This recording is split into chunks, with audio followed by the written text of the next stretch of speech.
Why did the entire hangar feel like it was holding its breath around her?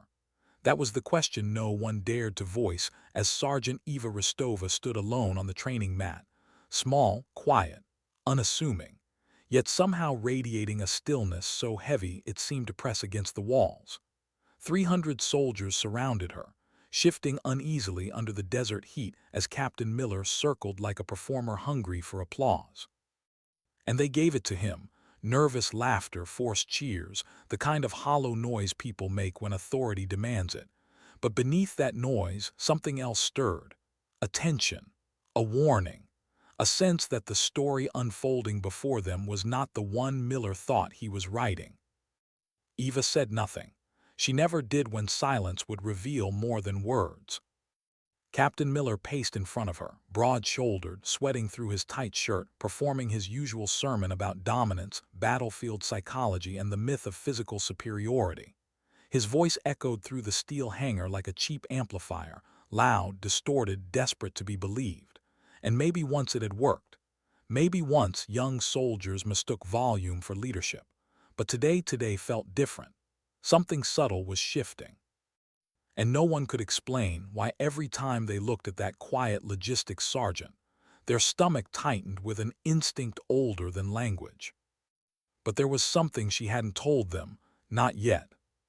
She stood perfectly still, hands loose, shoulders relaxed, gaze downward as if she were thinking about inventory spreadsheets rather than being ridiculed in front of an audience. Her gray eyes, cold, unreadable, never rose to meet Miller's. But if anyone had looked close enough, truly close, they might have noticed the smallest shift of weight onto the balls of her feet. They might have seen her steady breaths deepen by a fraction. They might have realized that her body was already preparing for something, something no one here had the imagination to predict. The general hidden in the shadows at the back of the hangar saw it, and his heart sank, not out of fear for her, but for the man humiliating her. This, Miller announced, gesturing at Eva with a grand sweep of his hand, is what a liability looks like. The crowd flinched. The cruelty coated his voice like oil, small, soft, invisible. The enemy prays for soldiers like this. He smirked when a few soldiers laughed, but even those laughs had fractures in them now, thin, brittle things on the edge of dying. Eva didn't react, not to the mockery, not to the stares, not to the heat. Her entire presence was a quiet refusal to give him what he wanted, but inside her chest something colder than anger stirred. Not offense, not pride, something older, a whisper of instinct honed in places no one here would ever see, a part of her that had promised, years ago, to stay buried. She had come here to rest, to disappear, to be ordinary. But arrogance has a way of waking sleeping things. Miller's voice rose again, sliding into that theatrical tone he used whenever he wanted to teach a lesson. He jabbed a finger at her face, moving too close, the stale heat of his breath brushing her cheek. "Look at her," he said. "This is what happens when the army becomes soft. Paper pushers, keyboard warriors, logistics clerks who—" A few of the senior sergeants exchanged dark looks. They knew what was happening wasn't training. It was abuse disguised as instruction. But interfering would embarrass an officer. And in the strange moral gravity of military protocol, sometimes the right thing and the permitted thing lived miles apart. So they stayed silent. But Eva, she wasn't silent because she feared him. She was silent because she was calculating. Her eyes drifted slightly to her sleeve, a loose thread, barely visible, but it swayed gently in the hangar ventilation, like a metronome, like a reminder. Focus on the smallest detail. The world can't touch you there. Her fingertips pulsed once, barely perceptible. Her breathing slowed further. She tapped into the quiet, the same quiet she had relied on in alleys, basements, rooftops, deserts, tunnels, places where mistakes were not forgiven with paperwork but with funerals. Miller, mistaking calm for weakness, leaned in. "You make us look soft," he hissed. "You embarrass this uniform." But she wasn't listening to him at all. She was listening to his weight distribution, his breathing pattern, the tremor of adrenaline in his wrist. data points, variables, inputs to a formula she had mastered long before she ever wore a name tape that said ROSTOVA. She didn't ask for this confrontation. She only knew how to end it. The crowd grew quieter now. They could feel something happening even if they didn't know what. A few swallowed hard. One whispered, "Why isn't she scared?" Another replied, "Why does it feel like he's in danger?" Miller raised his voice, frustrated by her unbreakable silence. "Enough. If you won't speak, maybe you'll learn better with a demonstration." He turned toward the formation. "I need a volunteer, a passive subject, someone who won't resist." Then he looked straight at her. His ego wrote a check his bones would have to cash. "Sergeant Ristova, step forward." The hangar shifted. Even the air seemed to pause. Eva took 2 steps, quiet, efficient, precise. Nothing wasted, nothing exaggerated, just movement so clean it unsettled the mind. The general watched her closely. He had seen this kind of stillness before, in the eyes of people who could walk into a room of armed men and leave standing alone. As Eva reached the center of the mat, something inside her changed, barely visible. Her shoulders sank a half-inch, lowering her center. Her fingers curled slightly, not fists, just readiness. Her breathing deepened into a controlled pattern that only people trained to endure chaos could summon. To Miller, it looked like nothing. To anyone who had ever survived real violence, it was a warning. Miller stepped forward, puffing out his chest, building the theatrics of the moment like he always did. He raised his hands in an exaggerated teaching stance. "The goal here is simple," he said. "I'm going to take control of her arm. She will remain compliant. Watch carefully. This is how you dominate a weaker opponent." He moved toward her. He shouldn't have spoken the words that came next.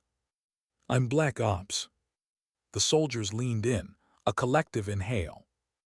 And in that fraction of a second, between arrogance and impact, Eva moved. The world didn't slow down, she simply sped up. One moment she was still. The next, she wasn't where he expected her to be. His hands closed on air. Her body flowed forward inside his reach, guiding his momentum with chilling precision. A pivot of her foot, a twist of her hips, fingers finding nerves, a torque calculated down to the millimeter. Then, a dry, horrifying crack, like a branch snapping under snow. Captain Miller screamed. 300 soldiers froze. Eva stood over him, calm, breathing steady, hands behind her back again, as if she had merely adjusted a piece of furniture rather than broken an officer's arm in front of an audience. And the silence that followed, it was no longer awkward. It was reverent, fearful, awestruck. Something ancient inside the general stirred. He stepped out of the shadows, and everyone realized the moment wasn't over. It was just beginning. Why did the sound of the general's footsteps feel heavier than the crack of bone that came before them?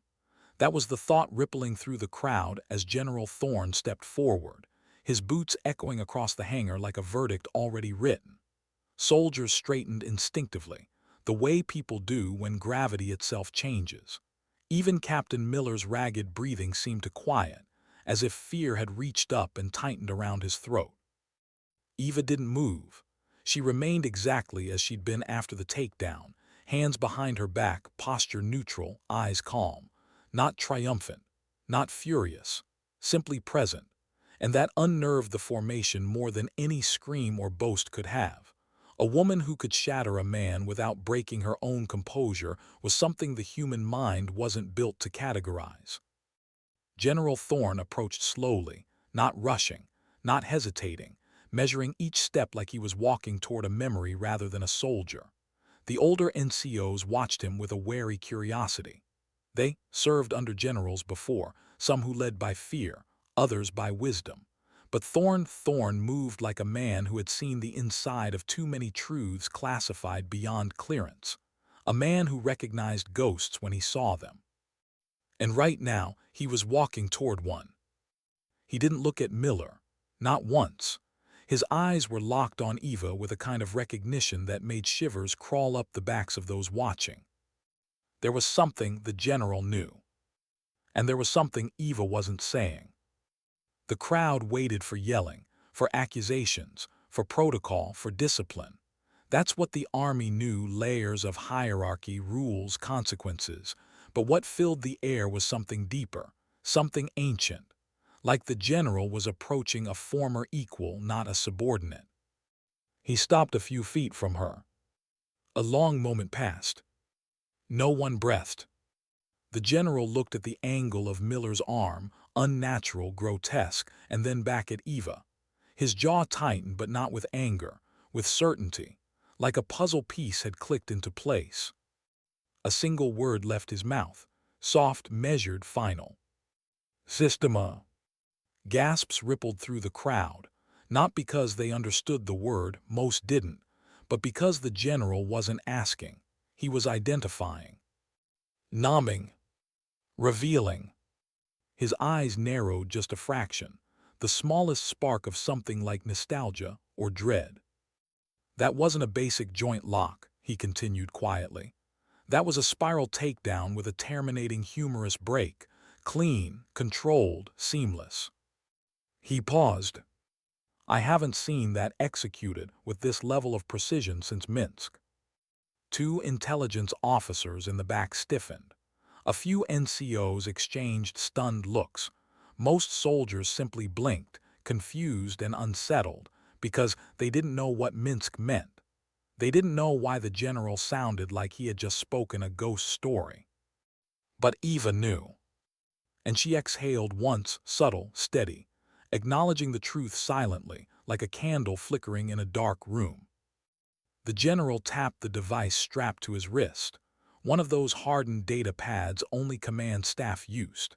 His thumb moved across the screen, and the glow lit his face from below, making him look like an oracle speaking from another world. What he said next cracked the hangar open like an earthquake. Let's correct a few assumptions. The formation tensed. Name, Sergeant First Class Eva Rostova. He paused. A rank held for administrative cover. A murmur rippled through the crowd like a wave. Administrative cover.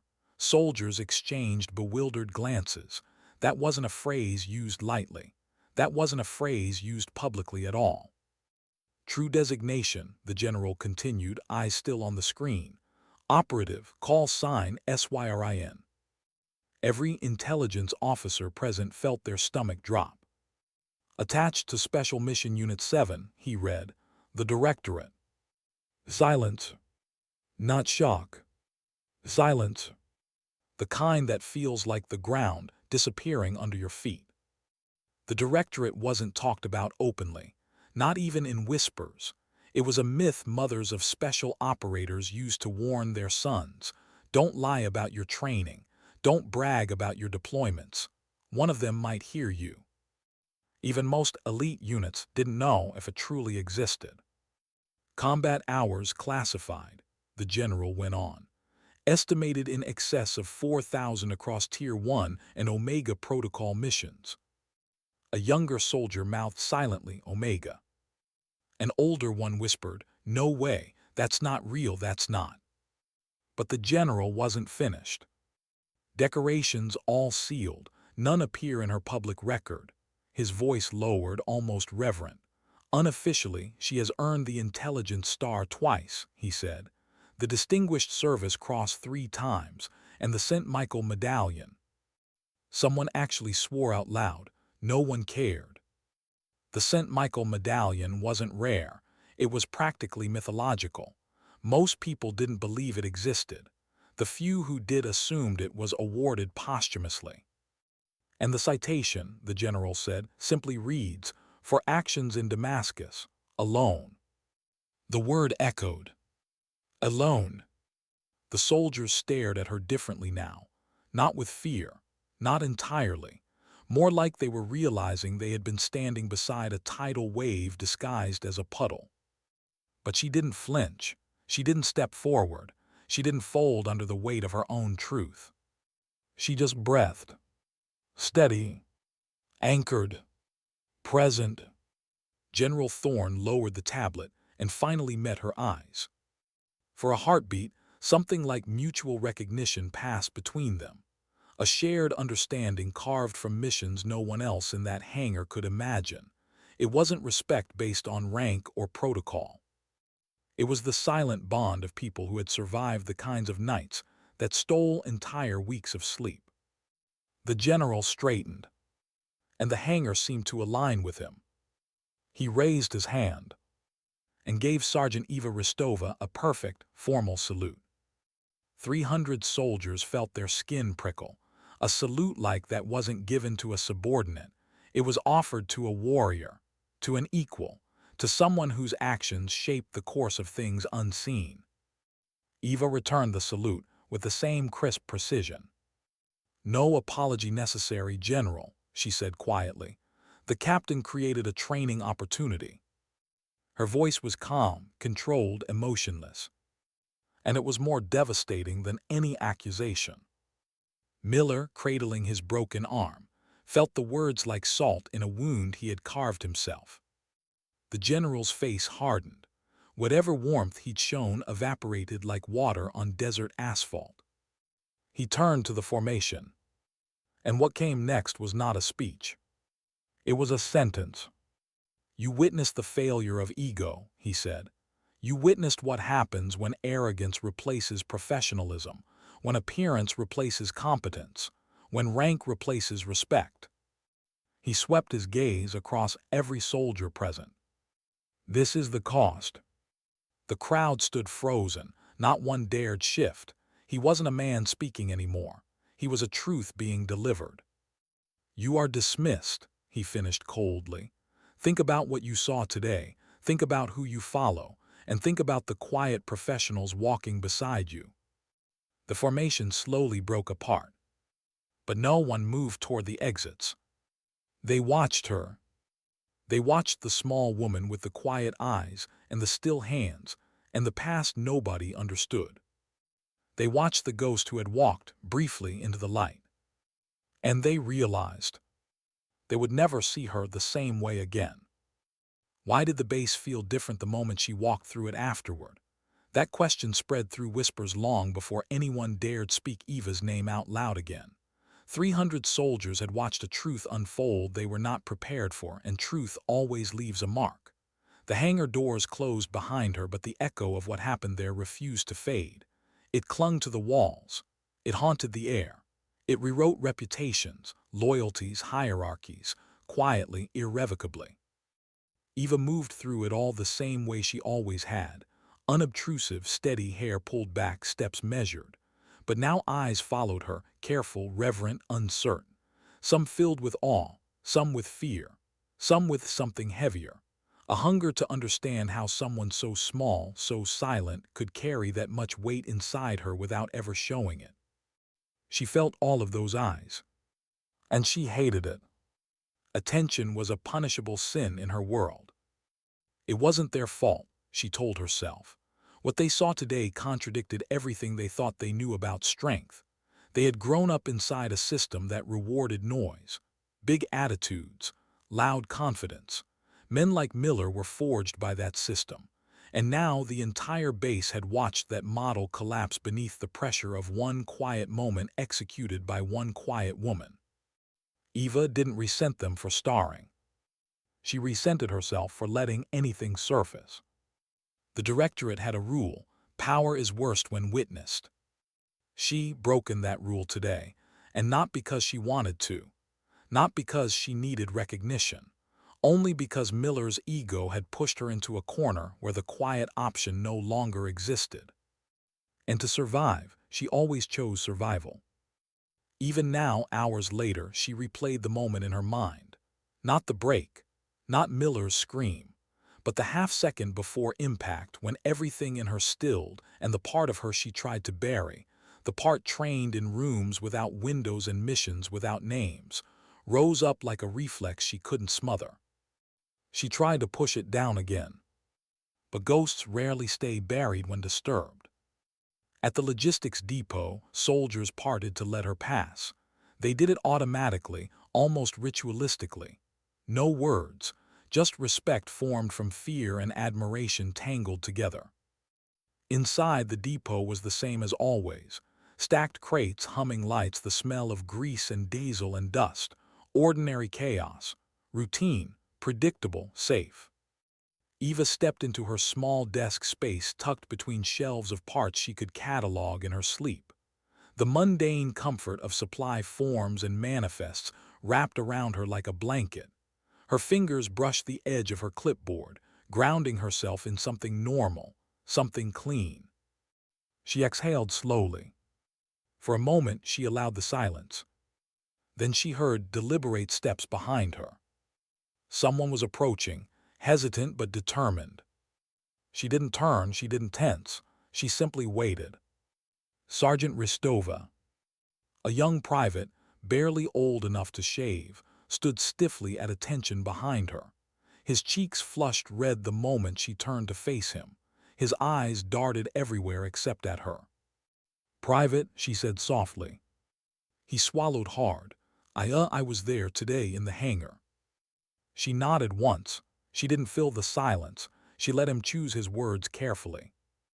"I just wanted to ask," his voice cracked. "How did you stay so calm when he was disrespecting you? How did you not react?" Eva studied him for a long moment, not unkindly, not judgmentally, simply observing the tremor in his voice, the uncertainty in his hands. He wasn't asking about fighting. He wasn't asking about systema.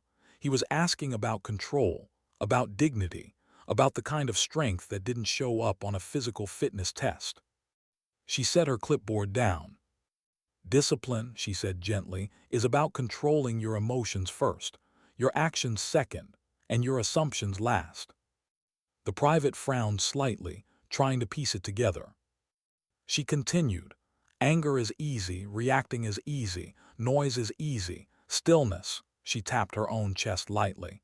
"Stillness is difficult and more dangerous. For you," she nodded toward him, "and for the person provoking you." He let those words settle. "Sergeant," he whispered, "were you scared?" Eva looked at him for a long moment. The question caught her off guard, not because it was childish, but because it was honest. Fear. She felt it more often than soldiers would ever imagine. But not in the hangar. And not for the reasons anyone thought. She answered slowly, "I wasn't afraid of him." The private nodded, "Right, because you could take him down." "No," her voice softened even more. "Because he didn't understand what he was dealing with. That makes a person predictable. Predictability is safe." The private blinked. "Then what do you fear?" he asked quietly. Eva hesitated. For a brief moment, barely half a heartbeat, something vulnerable flickered across her expression. A glimpse of the internal weight she carried, a memory she never spoke of, a shadow only she could see. She didn't answer the question. She simply placed a hand on the private's shoulder, a gesture small, gentle, grounding. "Go get lunch," she said, "and never mock someone quieter than you." He nodded mutely, saluted awkwardly, and hurried out. Eva turned back to her clipboard. The depot returned to silence. But silence no longer felt clean. It felt crowded, with stories people believed, with rumors spreading across the base like wildfire, with questions she didn't want to answer. She tried to bury herself in work. But the past didn't let her. Not today. Not after what happened. Hours later, on her walk back toward the barracks, soldiers still stared. They whispered as she passed, fragments she couldn't ignore. "That's her. Did you see the takedown? They say she taught at the farm. The directorate, she's directorate. She didn't even blink. She scares me. She inspires me." She hated all of it. Not because she wanted to be invisible, but because visibility was exposure. Exposure was vulnerability. Vulnerability was death. Not here, not in the safe world of paperwork and chain of command, but in the world she had come from, the world she had survived, the world she had been shaped by. the world she hoped she had left behind. Night fell over the base. Soldiers drifted back to their bunks, the air cooled, the desert softened, floodlights hummed as they flickered on. Eva walked alone. Her shadow stretched long and thin across the pavement. For a moment she looked at it, traced its shape with her eyes. Small, quiet, ordinary. She had almost fooled herself into believing that was all she was now. She stopped by a water station, filling her canteen slowly, listening to the dull splash of water hitting metal. Then she felt a presence. Someone watching her. She didn't turn immediately. She didn't tense. She didn't reach for anything. She simply breathed once deeply. A familiar voice broke the silence. "I haven't seen you move like that in years." She turned. General Thorne stood a few feet away, hands behind his back, expression unreadable in the dim light. Eva didn't speak. He stepped closer. "You can pretend all you want, Sergeant," he said softly, "but ghosts don't stay in logistics forever." A cold wind slid through her chest. He was right. And she hated that. The general's eyes softened, not with pity, never pity, but with recognition of a burden he understood too well. "There's something coming," he said, "and whether you like it or not, you're already part of it." Eva's hands tightened around her canteen. She didn't ask what he meant. Some answers are more frightening when spoken aloud. He held her gaze. "You know this isn't over, Eva." She inhaled slowly. "I know," she whispered. And somewhere deep inside her, somewhere she thought she'd locked away, a door creaked open. A door leading back to the life she had tried to escape.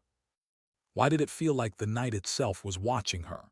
Eva rarely let her senses drift anymore. She trained herself to mute them, to tune out the background rhythm she used to live inside. But now, walking back toward the barracks under the pale wash of moonlight, every instinct she'd buried was stirring again. A part of her she thought she'd silenced forever. A part that whispered of dangers she hadn't yet seen, of patterns forming beneath the surface. General Thorne's words replayed in her head, uninvited and heavy. "There's something coming." He hadn't said it like a warning. He said it like a certainty. Eva tried to shake it off, but her mind, always sharp, always hungry for data, wouldn't let it rest. Patterns, movements, timing, people. She scanned her surroundings with a casualness so convincing most soldiers would think she was simply walking. But she wasn't just walking. She was mapping. This was a habit from the old life, a life built on windows of vulnerability and escape routes disguised as broken shadows. She hadn't meant to slip back into it, but General Thorne's presence had unlocked something in her, a memory of missions they'd never openly acknowledged, realities buried beneath non-disclosure agreements and unmarked graves. The barracks came into view, dim lights glowing through narrow windows. A few off-duty soldiers sat at picnic tables nearby, talking in hushed tones. She could tell her name threaded through their conversations, quiet, reverent, uncertain. She kept walking. She didn't want their reverence. She didn't want their fear. She wanted to disappear. But some stories don't let you disappear. Inside her room, she locked the door with a soft click. The small, confined space was Spartan and functional. Bed, locker, desk. Everything in perfect order, each object placed with deliberate control. She stripped off her boots, unbuttoned her uniform top, and sat on the edge of the bed, elbows on her knees, head bowed. She let out a long, steady exhale. Her body was calm. Her mind was a storm. The takedown in the hangar had felt too easy. Not because of Miller's incompetence, though that was undeniable, but because her body had moved with a precision she hadn't practiced in years. Precision that came from repetition, so ingrained it didn't require thought. And that frightened her more than the confrontation itself. She had promised herself she would never use that level of violence again unless absolutely necessary. She had promised herself she would never let the directorate's imprint define her entire existence. Yet today, under provocation, something deep inside her had slipped its chains. What scared her wasn't how she broke his arm. What scared her was how natural it felt. A quiet knock tapped against her door. She straightened instantly, not tense but alert, and walked toward it silently. "Who is it?" A familiar voice answered, hesitant and softer than she expected. "It's Miller." Eva blinked, surprised. The last person she expected to face tonight was the man she'd humiliated before half the base. She opened the door just enough to see him. He stood stiffly in the hallway, his right arm encased in a thick cast, his left hand supporting its weight. His posture wasn't arrogant now. It wasn't angry. It was humbled, broken in more ways than one. "Sergeant," he said quietly, "may I speak with you?" She held the door a second longer, studying him, trying to sense whether this was another performance, another ego disguised as apology. But Miller's eyes, once sharp with superiority, were dimmed now, the sharpness filed down by pain and reality. He wasn't here to reclaim pride. He wasn't here to bark orders. He was here to understand. Eva opened the door wider. He entered slowly, as if stepping into a sacred space he didn't deserve. The silence stretched. Finally he spoke. "I came to apologize." His voice cracked, not from weakness but from honesty he wasn't used to giving. "My actions were unforgivable. I disrespected you. I disrespected the uniform. I let my ego run my mouth." Eva watched him quietly. She didn't nod, she didn't soften. He swallowed hard. "When you broke my arm, it wasn't because you wanted to hurt me." He paused. "You did it because I left you no other choice." Still she stayed silent. Miller took a shaky breath. "You've probably heard this already, but Thorne, he told me what you really are." He looked down at his cast. "It makes me feel even more foolish, but also grateful, because if it had been anyone else, anyone less disciplined, you could have killed me." Eva finally spoke. "I didn't want to hurt you, Captain." He nodded, his jaw tightened. "I know." He hesitated before adding, "You taught me something today, a lesson I needed, a lesson I should have learned years ago." Her expression didn't change, but internally something shifted. She saw sincerity in him, not the performative remorse of someone caught in the wrong, but the quiet, painful realization of a man confronting his own flaws. "What was the lesson?" she asked softly. He met her eyes, his voice steadied. "That noise doesn't make me strong. Discipline does. Humility does. Respect does." His throat tightened. "And I had none of those today." Eva let the silence settle, giving his words the weight they deserved. "Captain," she said after a moment, "all lessons are valuable." Miller blinked, surprised by the gentleness in her tone. "If you learn from them." He nodded slowly, eyes lowering. "Then I hope this one changes me." Eva studied him. The arrogance that once dripped from every word, every posture, every mocking laugh, was gone. What stood before her was a man cracked open by humiliation, but also shaped by it. Sometimes the harshest lessons create the strongest foundations. But she offered no forgiveness. Forgiveness wasn't hers to give. Understanding was. "Good night, Captain." He hesitated, wanting to say something more, something deeper, but the words died. He nodded once and turned away, leaving her alone again with the quiet. Eva closed the door softly behind him. And then she sank onto her bed, elbows on her knees again, hands clasped tightly. She didn't know why the conversation had unsettled her more than the confrontation itself. Maybe because Miller's apology had stirred something unexpected, something tender, something human. It reminded her of another apology, years ago, in a burned-out building on a night she rarely allowed herself to remember. She pushed the memory away. Her breathing softened. She tried to find stillness again. But stillness didn't come. Because the moment her eyes closed, the general's words returned, whispering through her mind like a warning she could no longer ignore. You know this isn't over. And for the first time since arriving at this base, Eva felt the old tension rise again, the one that came before a storm. Something was coming, and she feared she already knew what. Why did sleep refuse to touch her that night? Eva lay on her back in the dark barracks room, eyes open, staring at the faint cracks in the ceiling as the hours slipped past. She didn't shift, didn't sigh, didn't turn the pillow or adjust the blanket.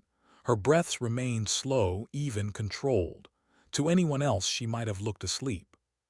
But she wasn't asleep. She was listening. There was a hum in the air she couldn't ignore, a tension in the atmosphere, like the base itself was bracing for something it hadn't identified yet. Eva had lived long enough in the world's darkest corners to feel when a storm was coming before anyone else smelled the rain. And tonight, the wind carried a familiar pressure. Subtle, cold, unsettling.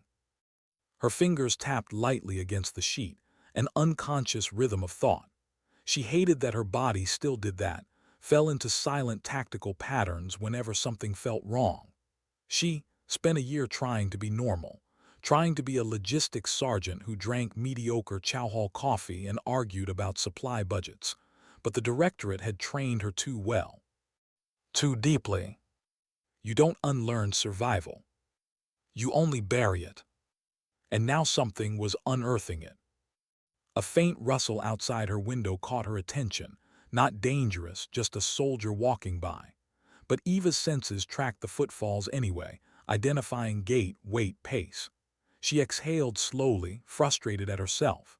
She wanted the quiet life. She wanted the slow one.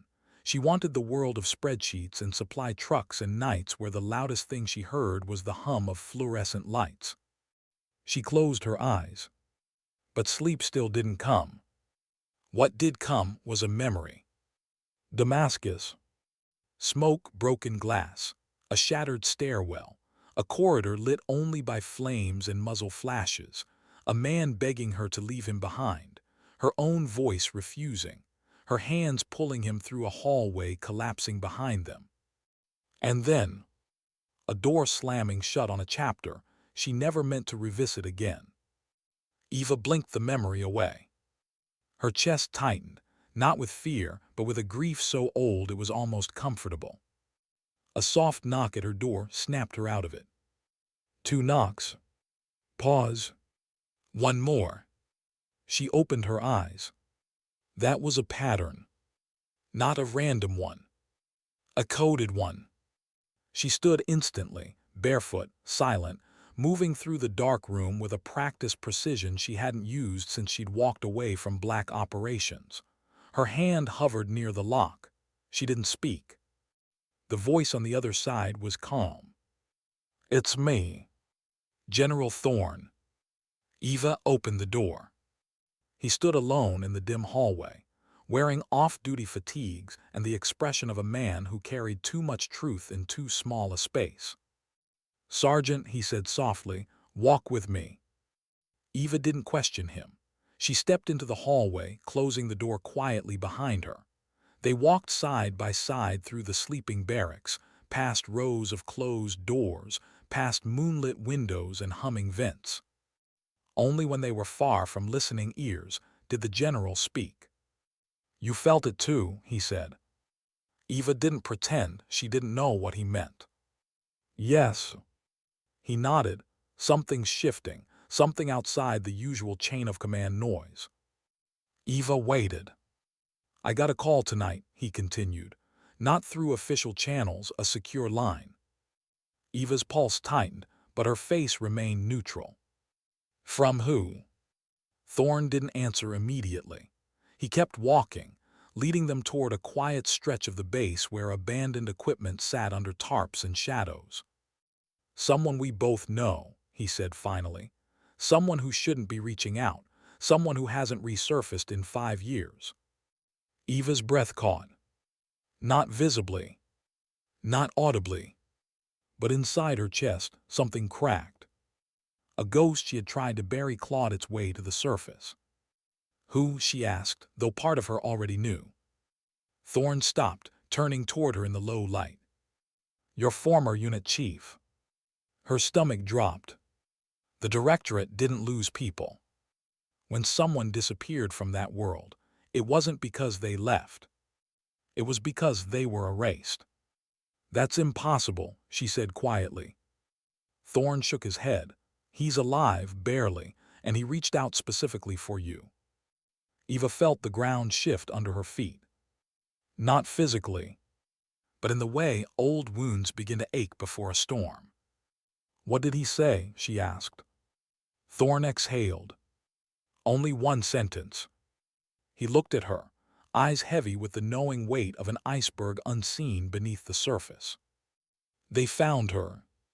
Eva went still. Utterly, frighteningly still. Her breath stopped. Her thoughts froze. Her muscles locked into a rigid calm that only people who have walked through fire ever understand. They found her, she repeated, voice barely above a whisper. Thorne nodded. I don't know who they is, and I don't know who her refers to. He paused, but you do. Eva looked away just slightly, her eyes drifting toward the dark stretch of desert beyond the base fence line. For a moment, the world around her disappeared. The hum of generators, the distant cough of a soldier, the whisper of sand carried by wind. Everything faded, except one face. A small one, framed by dark curls, laughing in sunlight she hadn't seen in years. Eva swallowed hard. Her voice, when it came, was unsteady, the first crack in her armor since she'd arrived on this base. It can't be her, she whispered. She's gone. Thorne lowered his voice. Then why would your chief use those words? Eva didn't answer. She couldn't. Not with the tightness in her throat, not with the weight pressing down on her chest like a mountain. The general placed a steady hand on her shoulder, a rare gesture, one he used only when a soldier was standing on the edge of breaking. You're not done with your past, Eva, he said quietly. Not yet. She closed her eyes, a long, painful blink. I don't want to go back, she said. I left for a reason. Thorne nodded. And that reason is exactly why they're coming for you. Her heart hammered once. A single heavy beat. Who knows, she asked. Only us, and whoever contacted me, and whoever's hunting for her. Eva opened her eyes. They weren't sad now. They weren't frightened. They were cold. Sharper than they had been in years. The old self, the one buried under layers of quiet routine, rose up like a blade unsheathed. General, she said softly, if they found her, then they're already close. Thorne nodded grimly. That's why we don't have much time. Eva inhaled slowly, the night air tasting different now, metallic, electric, charged with something ancient. She wasn't the quiet logistics sergeant anymore. Not in this moment. Not with that name spoken. Not with that ghost resurrected. She was the operative again. The one the world didn't know how to see. The one who looked danger in the eye and didn't blink. She turned toward the dark horizon beyond the base. And for the first time in a long time, she felt fear. Not for herself, but for the person she had thought she'd lost forever. The person who should have been safe. General, she whispered, what do you need me to do? He stared at her, knowing what he was about to say would tear open everything she'd tried to build. Prepare yourself, he said, because tomorrow morning you're being pulled from logistics. Eva's pulse froze. And reassigned. She didn't ask where. She already knew. The Directorate wanted her back. Her ghosts wanted her back. Her past wanted her back. And she had no choice but to answer. Why did dawn feel heavier than midnight? When the first pale light slid over the base, most soldiers felt the usual calm. A new day, a new set of duties, the comforting rhythm of routine. But for Eva, the morning felt like a knife sliding between old scars. She stood at her small barracks window, the desert stretching beyond the wire like an ocean of secrets, and she knew this would be the last sunrise she watched as a logistics sergeant. Silence wrapped around her like a familiar cloak. But this time it wasn't peaceful. It was final. A soft knock sounded on her door. Not a code, not a warning, just a simple, respectful knock. She opened it. General Thorne waited outside, a folder under his arm and a gravity in his expression that told her everything without a single word. "It's time," he said. Eva nodded once. She didn't pack much. A change of clothes, a knife with no sentimental value but long, brutal history, and a single photograph, worn at the edges, its colors slightly faded. A girl with dark curls stood in the frame, smiling up at the camera with absolute trust. Eva's fingers brushed the surface once before sliding it into her pocket. The past didn't ask permission to return. It simply arrived. She followed the general through the quiet morning halls. Soldiers stepped aside without being told, not because of fear, but because they felt something in the air, something shifting, something none of them could name. Whispers trailed behind her like dust in sunlight. "That's her. Where's she going? Why is the general with her? She looks different today." "No, she doesn't. We just didn't know how to see her." But Eva didn't hear them. Her mind was moving again, fast, precise, calculating. It terrified her how seamlessly she slipped back into that mode, like a muscle remembering the shape of a blade. The general led her to a vehicle parked in the motor pool, unmarked, armored, a type that didn't appear on inventory sheets. He unlocked the door. Inside lay a sealed envelope, stamped with a classification level so high even looking at it felt dangerous. "For you," Thorne said. Eva took it but didn't open it yet. "Not here, not in the open." "Before we proceed," the general added quietly, "you need to understand something. If you take this assignment, there is no going back to the life you built here." Eva's jaw clenched. There was never a life here, just a pause. He nodded, acknowledging truth without flattery. "But pauses matter," he said. "You earned this one, you deserved it." Eva looked away, her chest tightening. Deserved. A dangerous word. She swallowed it down and stepped into the vehicle. The general closed the door behind her and walked around to the passenger side. But before he climbed in, he leaned in through the window. "What you do next," he said softly, "will define you more than anything you've done before." Eva didn't answer, because she knew he was right. The engine rumbled to life, and they drove across the desert road east, toward the classified wing of the base the regular soldiers never saw.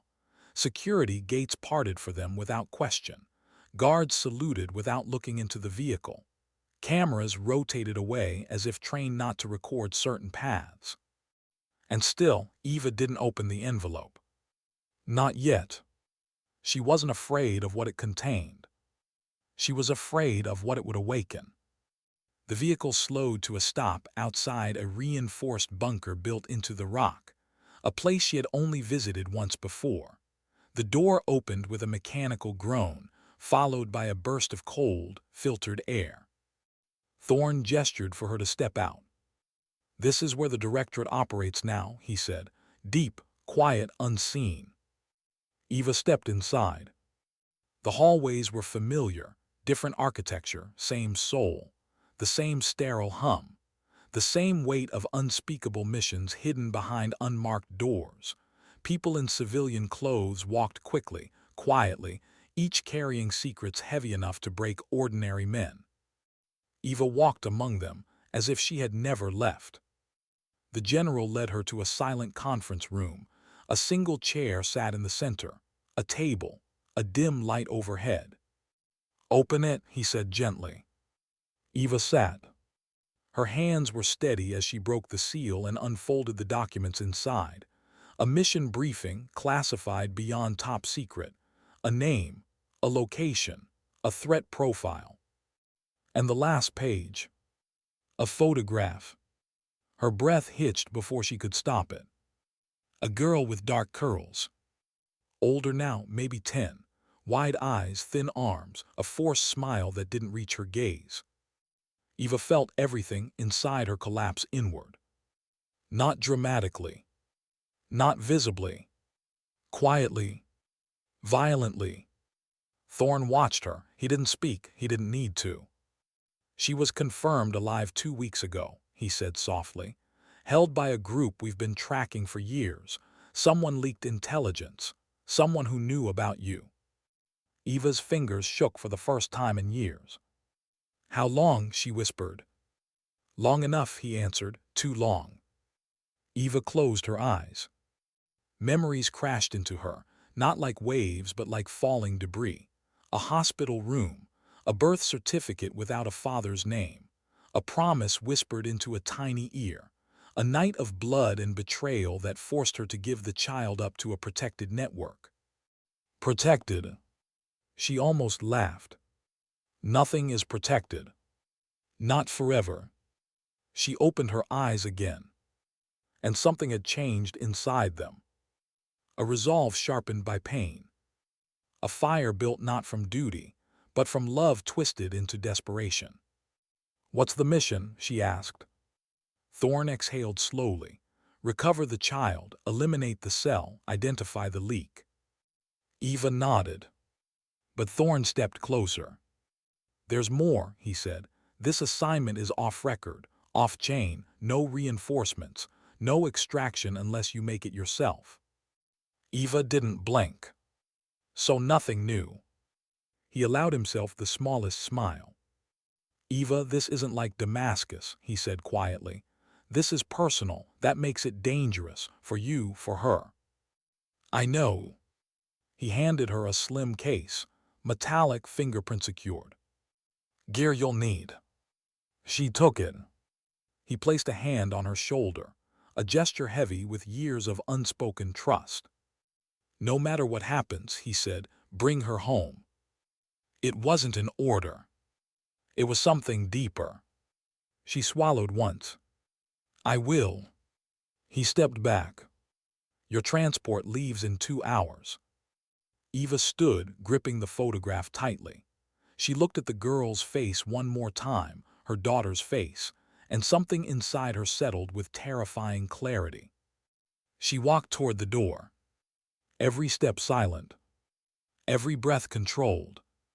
Every heartbeat a countdown. Outside, the desert wind howled against the bunker walls. The world kept moving. Soldiers kept marching. Calls went out. Engines roared. Morning rose. But Eva's world narrowed to a single truth. The ghosts she tried to escape weren't coming for her. They were coming for the only person she couldn't live without.